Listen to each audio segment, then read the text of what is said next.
Todd, can you stop with the la-las for just 1 second so we can start the video? What are we talking about? We're here not just to talk about any scary film. We're here to talk about the top 10 scariest horror films of all time. Look. Ah!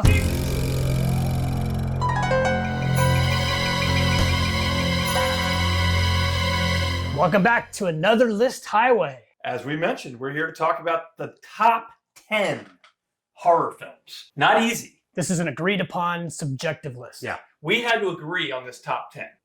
For me, it has to legitimately scare me. Yeah. And everyone's different, as we said. So, it just so happens certain movies, like zombie movies, don't scare me. They never have. You were like Henry Fonda in 12 Angry Men. You're like, I tell you, that film is innocent. I will prove that. I will say, everyone's different. For me, It's definitely demonic presence or possession or a really good ghost haunting. I don't believe in ghosts. I don't think ghosts exist. Ghost has to be in the psychological realm. You've set yourself, but you both set yourselves up for haunting stuff. But I'm just telling you, I may have my own sort of belief, but I'm not going to go out on a limb and say that because I don't want to be haunted. And you've just opened up to some haunting. Come and get me, ghosts. But here's the other one. Slashers. A lot of slashers. They're especially the ones, the gore level matters too. Yeah. Sometimes it's so over the top, the gore. It's ridiculous. When I was a teenager, the gore was all that mattered. Going into this, I think I told you, I can get a bit scared watching horror. And it's not just a chicken shit. Yeah. Horror is not a genre that I go to at the top of my list. Scaredy cat. These are films I liked or hit me on a psychological, emotional, visceral level. Horror is like one of the oldest genres, going back to the early silent era. German Expressionism, Cabinet of Dr. Caligari. The first Nosferatu, Frankenstein. Yeah. Frankenstein is basically an American version of German Expressionism. That introduced pretty much Gothic horror visual into film. Horror is still going strong because number one for the bean counters in the studios, they are cheap to make. There are probably a lot more mediocre to bad horror movies. Because there's so many of them. Your wife will make fun of me for saying this. A lot of horror movies fall apart in the third act. Yeah. I think what you're saying, though, is that a lot of movies, the first half or first two acts kind of takes you to an interesting place. Solid, Really solid. And then, the third act has to explain everything. Or over-explains the ending. Cuckoo, cuckoo, cuckoo. I tried to come up with what I think is the list of genres for horror movies. I've got zombie, I've got ghost stories or hauntings, I've got body horror, demonic possession or presence, slasher killer movies, gore level, sort of changes on those, found footage, torture, monster movies, satanic or other types of cults. And I even have regular documentary. I don't know if you ever saw the documentary about Michael Jackson where he repeatedly little boys, but that scared the hell out of me. Well, speaking of little boys being terrorized, guys, what's the first horror movie you remember seeing when you were a kid? That's a good question. This is wouldn't be seen as a horror movie, but a lot of the family films, like from the early 70s, scare me. Like Chitty Chitty Bang Bang. The Child Catcher. Scared the shit out of me. Willy Wonka. Violet Beauregard turning into the giant blueberry and exploding scared the shit out of me. Which, now that I think about it, was probably my introduction to body horror. Wizard of Oz. And Wizard of Oz. That was on the Flying Monkeys. It was an event back when we were kids. It also depends on the family, how young the parents take their kids to see a scary movie. Yeah. I think my parents, not the best judgment to take me at a certain age, but I think Amityville Horror might have been one of them. Did you see The Shining when you were 10? Yeah, they took us to see The Shining. Well, I think with that, I think we should just dive right into our top 10 list. Yeah. All right. Joe, why don't you start us off? What is number 10? American Werewolf in London. We were attacked by a lycanthrope, a werewolf. I was murdered, an unnatural death. And now I walk the earth in limbo until the werewolf's curse is lifted. Shut up. We tried to kind of kill comedy horror off the list, but this I really made the case because I think it really influenced a lot. We could talk about Evil Dead that it influenced adding comedic elements to the horror. There were 3 werewolf movies in this year. There was American Werewolf in London, The Howling. The Howling, and Wolfen. Oh, yes. Wolfen, I need to see again. Yeah. You really scared me, you shithead. You gonna help me up or what? It feels like a Hammer movie or an homage to Hammer films. Because of the English wars. Yes. Yeah. I like the casting of that movie a lot. It's the Dr. Pepper guy. David Naughton. Has the female lead been in other movies that I've seen? Jenny Gutter. She was in Logan's Run. Logan's Run, yeah. But she was also in Walkabout. Which is a Nicholas Roeg film. Another Nicholas Roeg film might be on somebody's list or on our list later. Yeah. Stay tuned. Yeah. Griffin Dunn. It's so droll. It's so funny. His delivery. And he would later stand out in Scorsese's After Hours. Yeah. And do you know who he's the brother of? Who? Dominique Dunn, the teenage girl from Poltergeist. Poltergeist, who was murdered. Okay. Yeah. John Woodvine, who played the Doctor, died this week, actually. Oh, so that we is want to say R.I.P. to John Woodvine. He was an iconic kind of authority figure in a lot of British films and TV from the 70s, 80s. Doctor Who fans probably remember him. It was a new time for special effects. Yeah.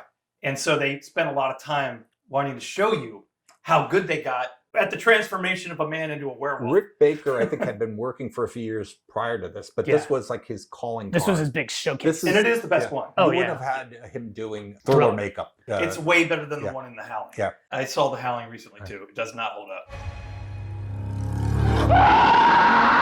And speaking of metamorphosis, is this the first meta horror movie? There's constant callbacks about other horror movies. Well, this didn't happen to Lon Chaney Jr. and the Wolfman. And the townspeople are kind of odd and creepy and unsettling.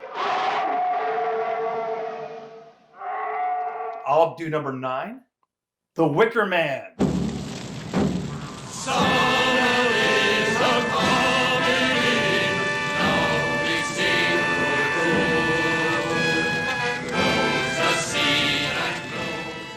I am not talking about the Nicolas Cage Wicker Man. No, not the beast! Not the beast! Ah! Oh, my eyes! My eyes! Ah! Ah! This covers cult. It's also a musical. Yeah. It's also just really bizarre. And that's what makes it creepy. Yeah. Is everything's just sort of off kilter. Yeah. The way they show the light in that, you think it's kind of this is such a sunny movie. That's what's interesting about it, is that there's not a lot of dark, shadowy horrors. So everything's bright and messes sunny. with your mind how they kind of set you up. Like things like going to see the teacher and the kids in the classroom and stuff, and just everybody's off. It's just kind of odd. Yeah. Edward Woodward character, he's investigating a murder. A girl went missing. It's revealed slowly that he is a Christian man. He takes his faith seriously. A little uptight. Yeah, he's uptight. There's whispers that this island has kind of pagan rituals still in their midst. And you meet the cast of characters, a lot of them at a bar. Starting with the late, great Christopher Lee. Yeah. Ah, there's your transport. It's been a great pleasure meeting a Christian couple. Did we say who the leading man is in this movie? Edward Woodward. Edward Woodward. He's a great actor. He later did the Hot Fuzz. He's in that, too. Oh, yes, that's right. He's really funny in that. If we don't come down hard on these clowns, we are going to be up to our balls in jugglers. We also have to talk about a certain lady in this film. Britt Eklund. Eklund.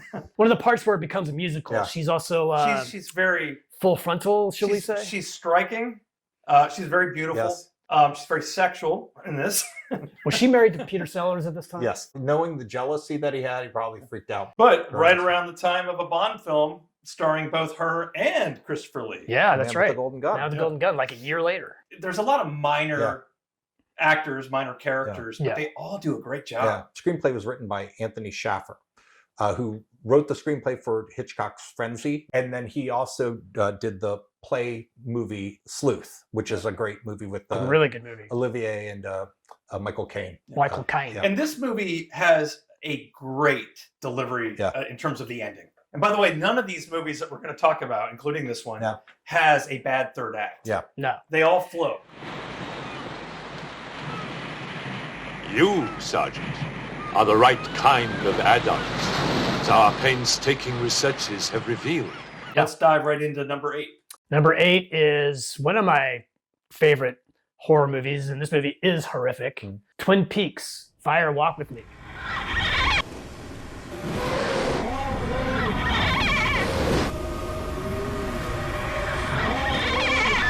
done like a year after the series ended. And people hated this movie when it came out because they wanted a continuation of the show. And Lynch wanted to go back and show like the torment that Laura Palmer, the character, went through in her like last 7 days of life. It's way better. Most, kind of movie, TV to movie things are usually just a cash grab. This is not. This is not that at all. Lynch could have easily done that. This is not an X-Files movie. A lot of fans complained to him, like, why didn't you have more of the Twin Peaks characters in it? And Lynch was like, the more we focused on just Laura Palmer's final days, the more horrific it got. So, like, the sort of quirkiness sort of fell through the wayside. And if you know, like, Lynch actually filmed like over 3 hours of footage, including all of the characters from the TV show. I would like to see the longer. It's called The Missing Pieces. I wanted to buy Thor. Yeah.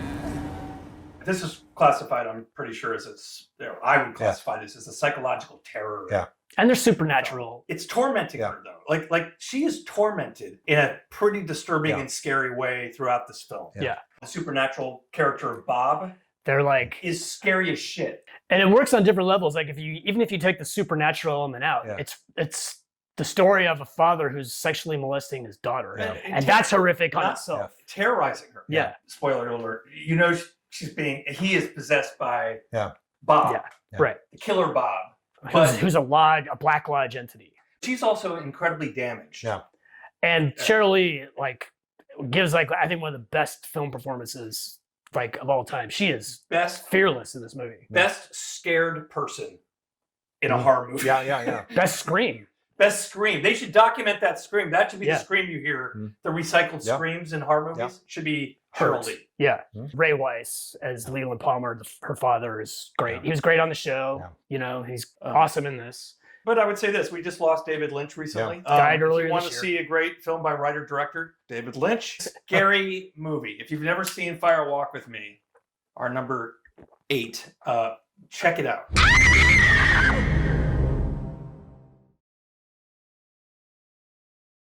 Joe, what is number 7? Hereditary.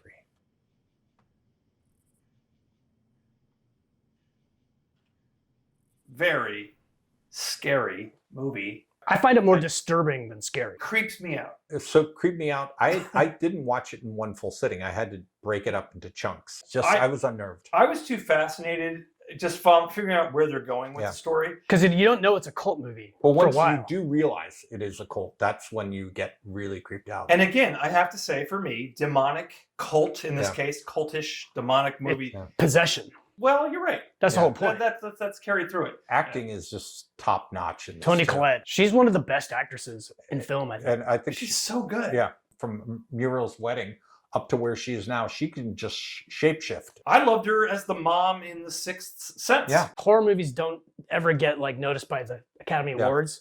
She should have been nominated for Best Actress. Yes. Completely disturbing in terms of scaring the shit out of her son. Yeah.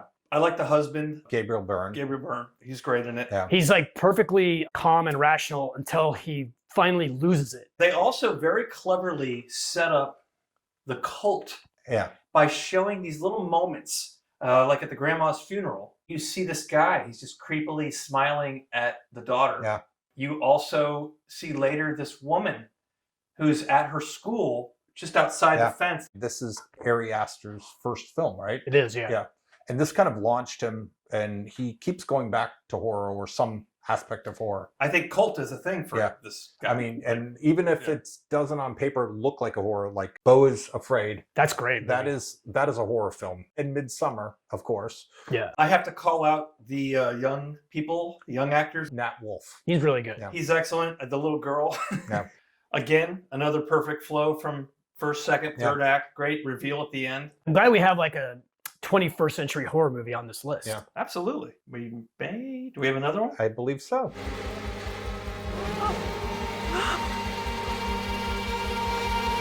Mom, what are you doing? I'll take us right into number 6. It's another category. I'd call it body horror, I guess. It's a classic. It's a remake. A good remake. With a great cast. And I'm talking about The Fly. I'm afraid. Don't be afraid. No. Be afraid. Be very afraid. David Cronenberg. And a great leading man in this. Jeff Goldblum. He's perfect. Probably his best film role. Gina Davis, just because she has to react, and it's a tough job for what she has to kind of do. And yet at the same time, this person that she loved and cared for. His body is changing, and his personality changes too. I think the transformation is the best part of the movie. Yeah. Both psychologically, personality-wise, and their relationship, and of course, physically. And I also think this film is kind of a bridge for Cronenberg. He made his bones in horror films in the 70s and early 80s. Yep. I'm not saying minimize the horror, but there was other aspects, other genres. He branched out. Would you guys call this a sci-fi horror? Yeah. Okay. I mean, the whole like teleportation experiment is totally sci-fi. There's some good side actors in it, like the former boyfriend, I guess, of Gina Davis. Yeah. He's a good asshole and then becomes like sympathetic. The ending is sad, tragic. Because the original ends that same way, but not as horrifically as the remake does. But it almost feels like they somehow adapted Kafka. It's very Kafkaesque. It's very Kafkaesque. It feels you're right. like it's metamorphosis. It's the metamorphosis in a lot of ways. Yeah. I'm glad it's in our list because it's a different type of horror movie. Well, guys, I have to say that is a great halfway point. Is that a call? It is. Guess who it is? It's our new offsite correspondent, Carl Ashley. Come in, Carl. He's got something to say. Here he is, guys. Hello, guys. Sorry I couldn't be with you tonight. I'm here on location in Morgantown, West Virginia. I just want to mention one of my favorite horror films. It's called Night of the Hunter. It's a 1955 film starring Robert Mitchum, Shelley Winters, and Lillian Gish. And it's based on the true story of a serial killing that happened not too far from here during the height of the Great Depression in the 1930s. Mitchum's character is based on the true-life Harry Powell, a man who, during the 1930s, lured a number of women to his home in West Virginia with promises of love and matrimony, but instead took their money and murdered them. By the time he was caught and hanged at Moundsville State Penitentiary, he'd buried more than 5 women in his backyard. Mitchum portrays Powell with a diabolical intensity as an itinerant, corrupt preacher who has his own unique understanding with God. It includes a theology that allows him to justify killing other people for money, which he does. See you, Carl. Say hi to Don Knotts' ghost for us. Thanks, Carl.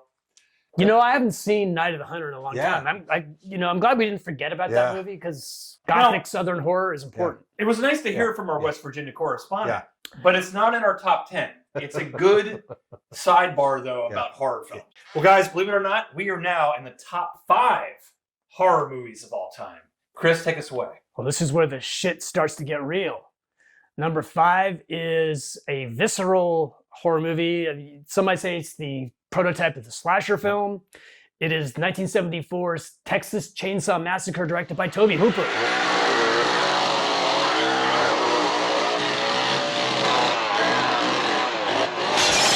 It's a gritty movie. It is a pretty legendary classic horror movie. This movie scared the shit out of me. Yeah. Oh yeah. It took me a long time to rewatch this movie when I was a teenager. Why? And I think it's the gritty realism. It is the shaky handheld camera. Like, I believe that these characters were real. I believe that family was real. Yeah. It looks like a snuff film. Yeah. Which adds to this kind of like, should I be watching this? Gore had always been around a little bit, but this really amped it up. It wasn't crazy levels of gore. No.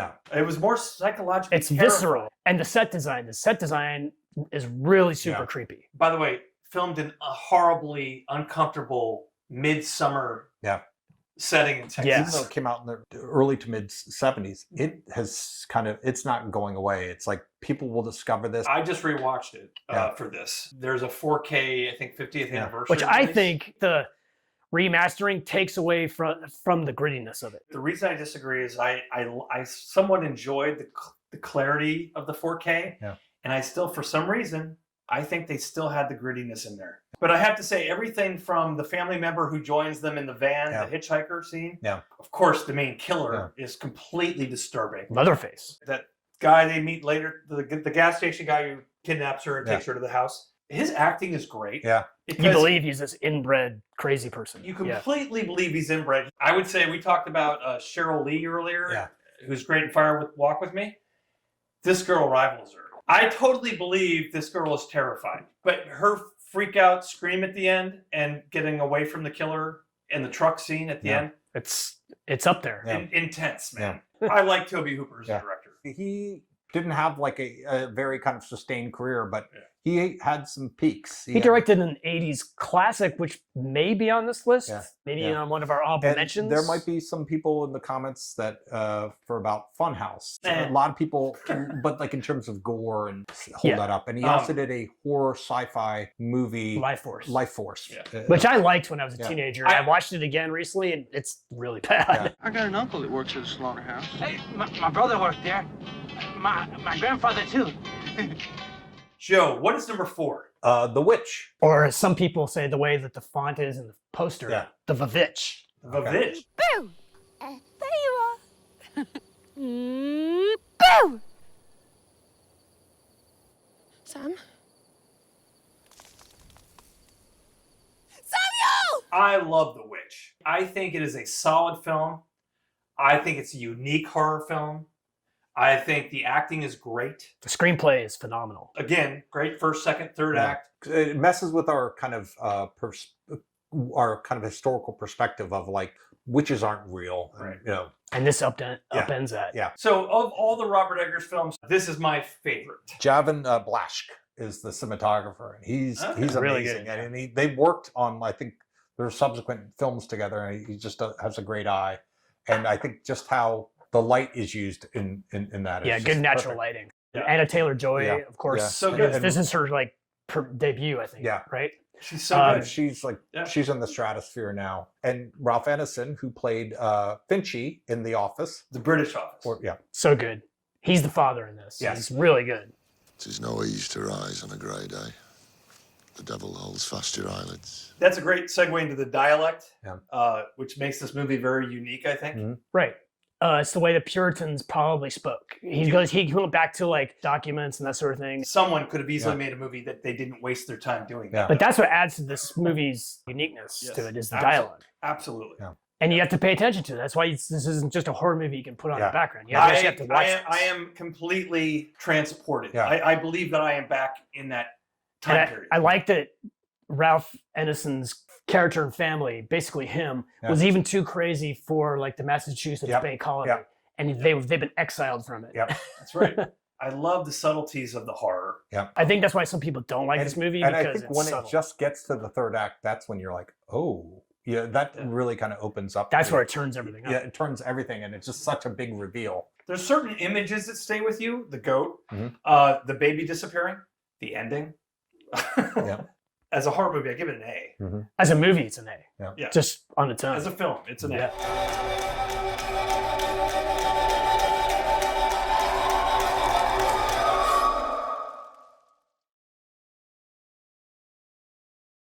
I think it's a great number 4 because, again, we're looking at a slightly more modern movie. Let's segue into number 3, and that is Rosemary's Baby.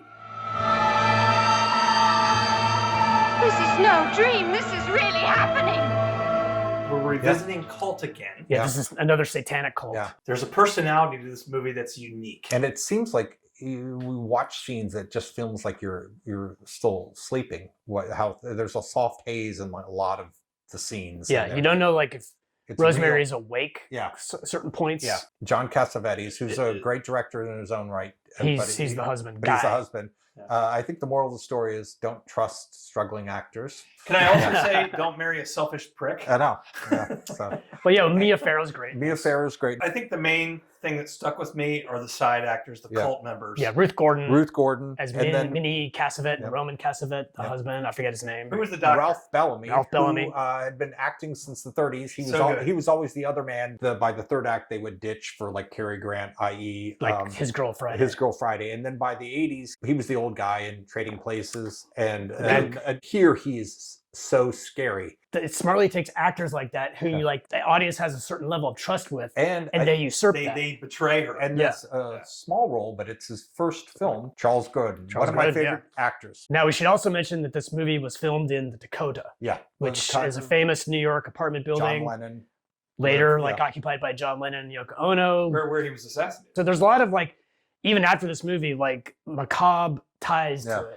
The producer was William Castle, who was a notorious schlock Schlockmeister. Yeah. He did like The Tingler, all these things, The 13 Ghosts, and then he's working with someone who did like Cul-de-sac, Knife in the Water, all these kind of really European art house films. Castle, the Schlockmeister, and Polanski are joining forces. It's an interesting union. The ending is a highlight of the movie. Yeah. And yet interesting because she goes along with it. She wants to be a mom.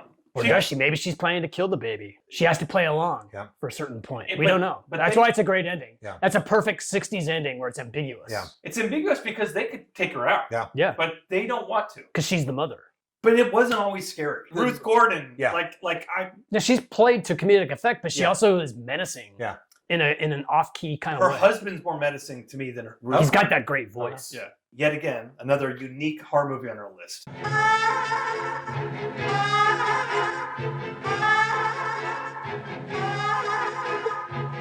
What have you done to it? What have you done to its eyes?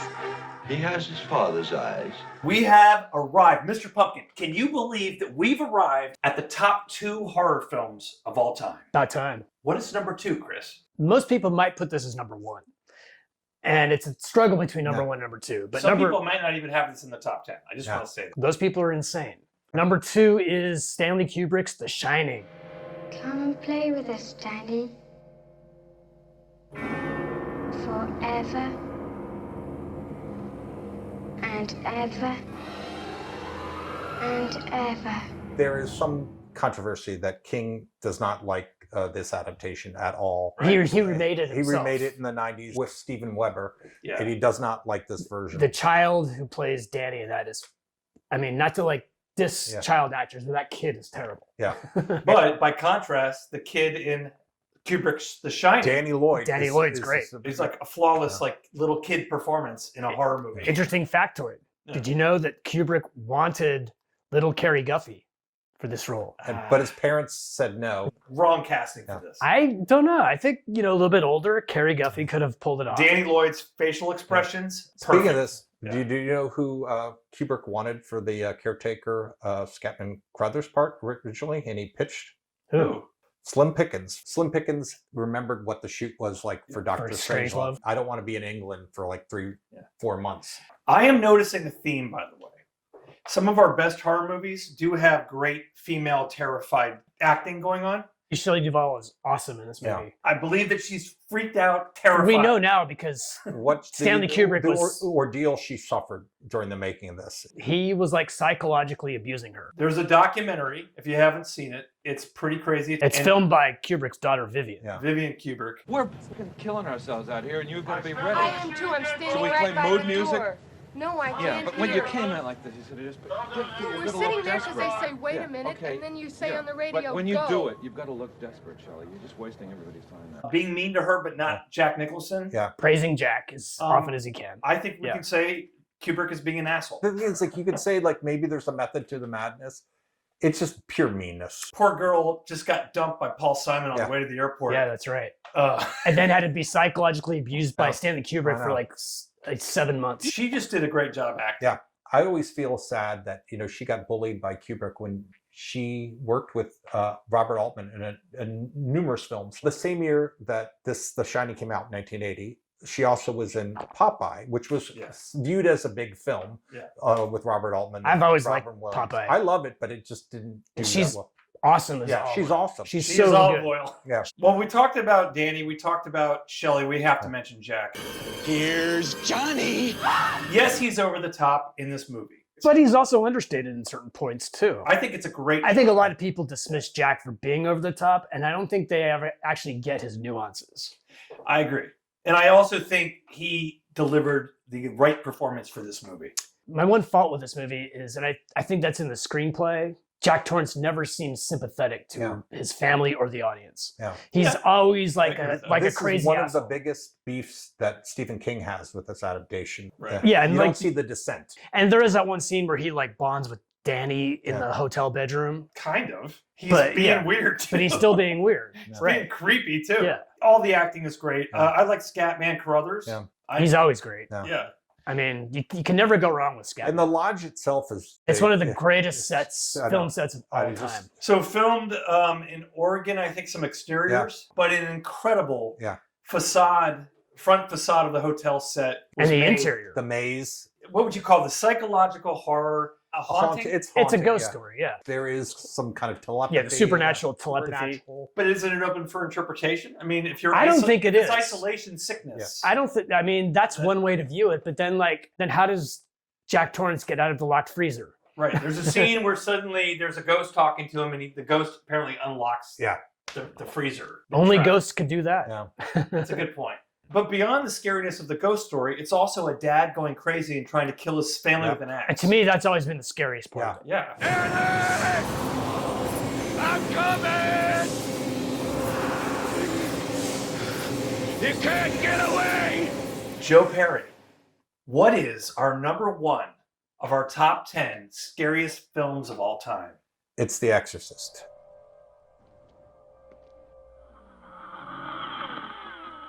I will say that this is a great film, but I've only seen it once. I will not rewatch it. Why? It scared the crap out of me. I know they're millennials and probably Gen Zs will be like, that's not scary. Yeah. It is. Sorry. It is scary.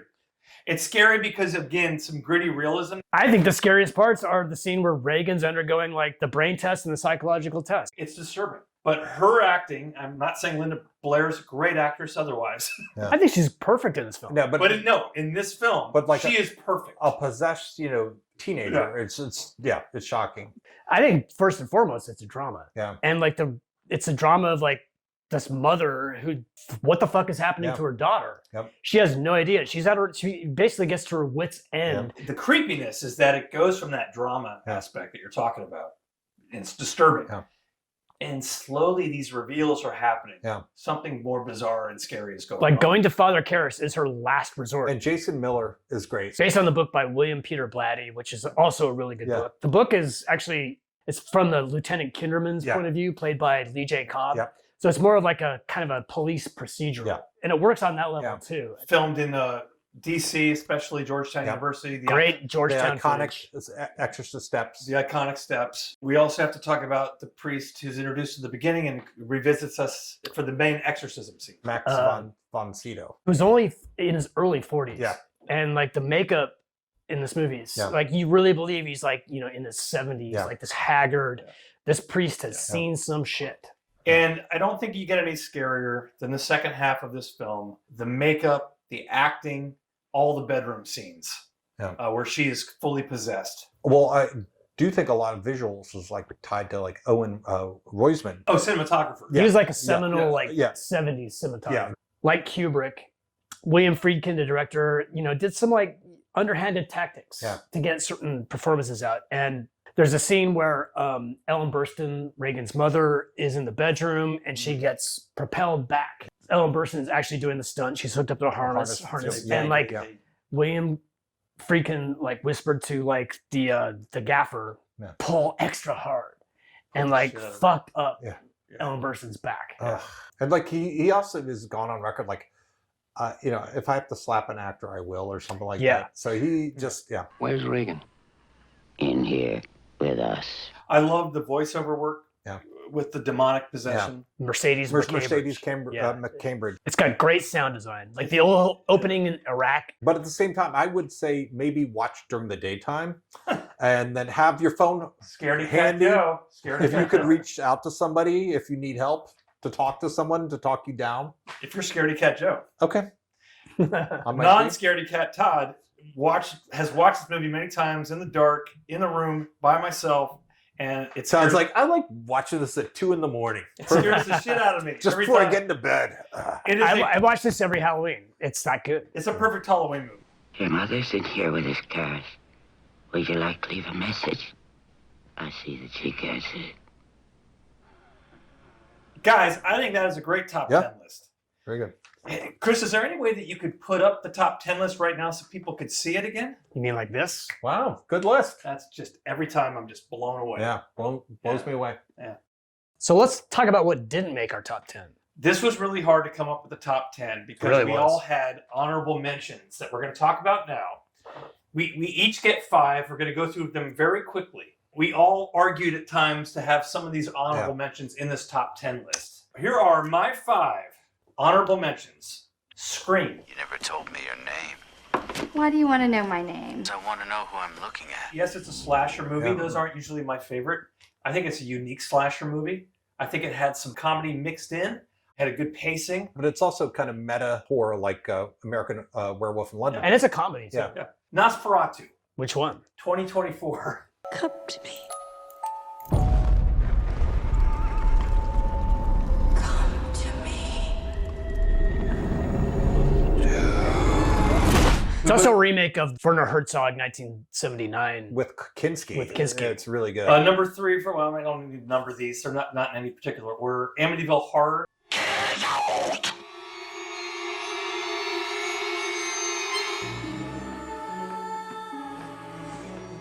I saw it when I was pretty young. The la-las creeps me out a little bit. A father killing his children. And again, an axe, I think, is involved. Poltergeist.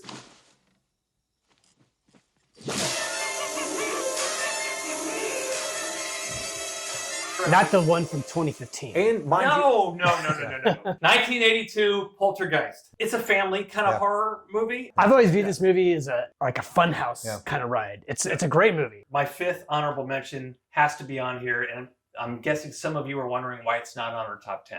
And that is Halloween.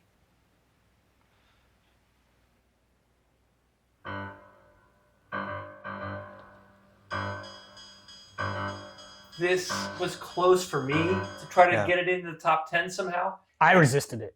I think the power of this movie has been diluted by the corporation, by Universal Studios over the years. I can say, forget how other sequels ruined the franchise. I can look at the original and say that this was a great horror movie. And I can do that for Halloween. Okay, guys, that is my 5 honorable mentions. Chris, what is yours? Going back to David Lynch, it's his first nightmare. It's Eraserhead.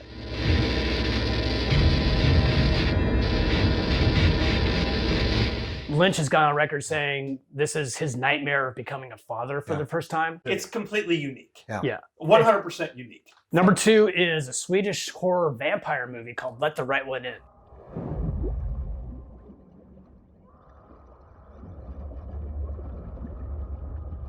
Good movie. So good. Yeah. You should say this movie isn't scary. What's scary about it is the fact that this little girl, and the movie plays this up really well, is trapped in this little girl body as a vampire for all eternity. I think you should do a top 10 horror films that Todd's not afraid of. So. My number 3 is going back to horror comedy. It's actually one of my favorite films of all time. It's Sam Raimi's Evil Dead 2.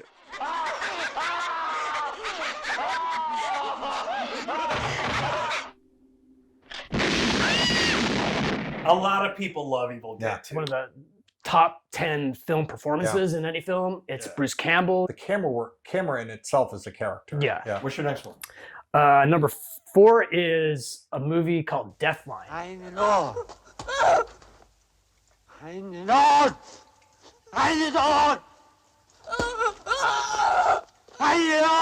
It's this kind of obscure 70s, early 70s horror film about cannibals in the London Underground. I've heard of it. I've never seen it. Like, it's so well directed. But this movie has like sequences of very long single takes. Yeah. I have to see it. Check it out. What's your last one? My last one is a new movie that just came out, and I felt it's worthy, and it might actually wind up on our top 10 maybe in the future. Yeah. It's Weapons. This is a true story that happened right here in my town.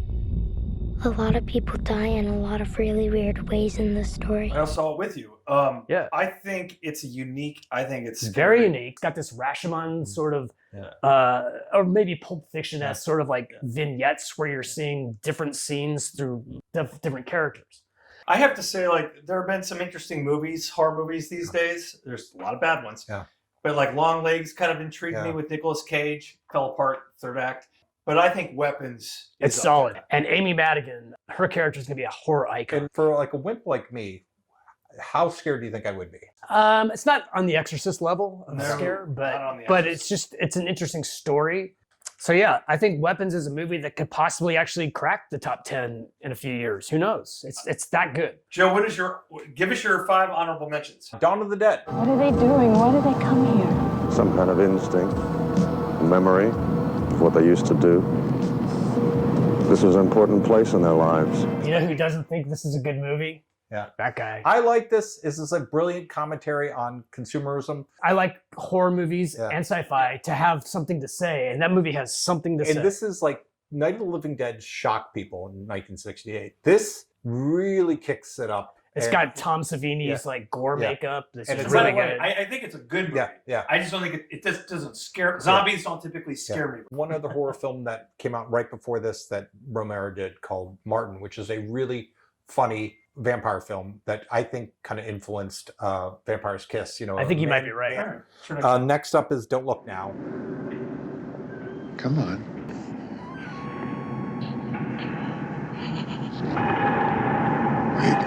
Wait. Donald Sutherland. Donald Sutherland with the perm. And his wife. Julie Christie. At her hottest. Yeah. Directed by Nicholas Roeg. Nicholas Roeg. It takes place in Venice. And Great Venice. Venice like, is a scenery. character in itself. Yeah. They're dealing with death in the family. It's very kind of psychological. But at the very end, that's very shocking. And It's like The Shining in a way, where like you don't know like how much is psychological and how much is supernatural. I always feel on edge when I watch Don't Look Now, and there's a creepy vibe kind of throughout it. That's a good one. And then Barbarian Sound Studio. I've never worked on a horror film before. Horror film? This is a Santini film. Don't call my film horror again. Toby Jones, he is a English kind of Foley artist brought from Great Britain to work in like Rome's film industry where they were churning out giallo films and all that. He is really unnerved on the sounds he has to recreate. Is that the main idea of the movie? But he's also the audio. The audio is actually kind of haunting him. The reception he's gotten from the Italians is really kind of menacing, and it just creates this atmosphere that like unsettling vibe. Get out, go back to Britain. And then I deliberated between two early David Cronenberg films, The Brood.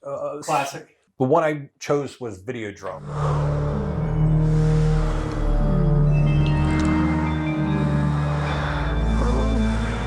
And it's such a great commentary on just the visual image and like what impressions make and what is real and what is not real. It's actually probably even more relevant now than it was in 1983. And great performance by James Wood, Debbie Harry. That's a good one. Yeah. That's a good Debbie choice. Harry at her prime. All right, what's your last one? Black Sunday.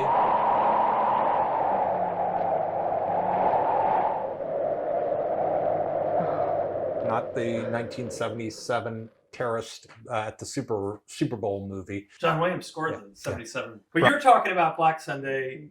Directed by Mario Bava with Barbara Steele. It is black and white, but it just looks so haunted and scary. There's an argument for like black and white being a better visual format for horror movies. Just the starkness of it. Good honorable mention list. I think they're all good. They are all good. Some of them I really fought for. It was hard to narrow down. The top 10. Yeah. There are some movies, we didn't really talk about that much. I know your wife's favorite is Get Out. Yeah. Is that really one of her favorite? I think for horror. For horror. Yeah. This was a dialogue that we had to shape this list. So we had to kind of make hard choices. You will probably come up with a radically different list, but it's a conversation. And that's a good segue, Joe, because that brings us to the end of the episode of List Highway. And I think we really need to hear what movies on our top 10 do you think shouldn't be there? Or what do you think we missed? Or what would you put on the list? It's very subjective. It's all subjective. So that is our top 10 of the greatest horror films of all time. Let us know what you think. Maybe we missed some. Let us know what your top 10s are. Join the discussion. Todd, will you stop with the la-las? I'm not la-la-ing. You're not? Dude, you can hear me talking while the la-las are happening. I'm not doing it. Oh, yeah. Where is it coming from? Joe? I'm not doing the la-las. I'm not doing the la-las. She's got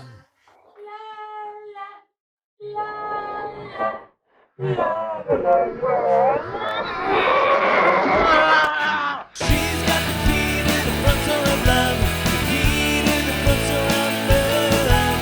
She takes it and she shakes it and she smacks me around with the key to the front door of love.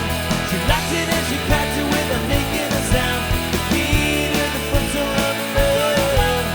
She's got the key to the front door of love. The key to the front door of love. We're here in front of the Metropolitan Theater in Morgantown, West Virginia, with Mr. Don Knotts, West Virginia's most famous actor and star of The Ghost of Mr. Chicken.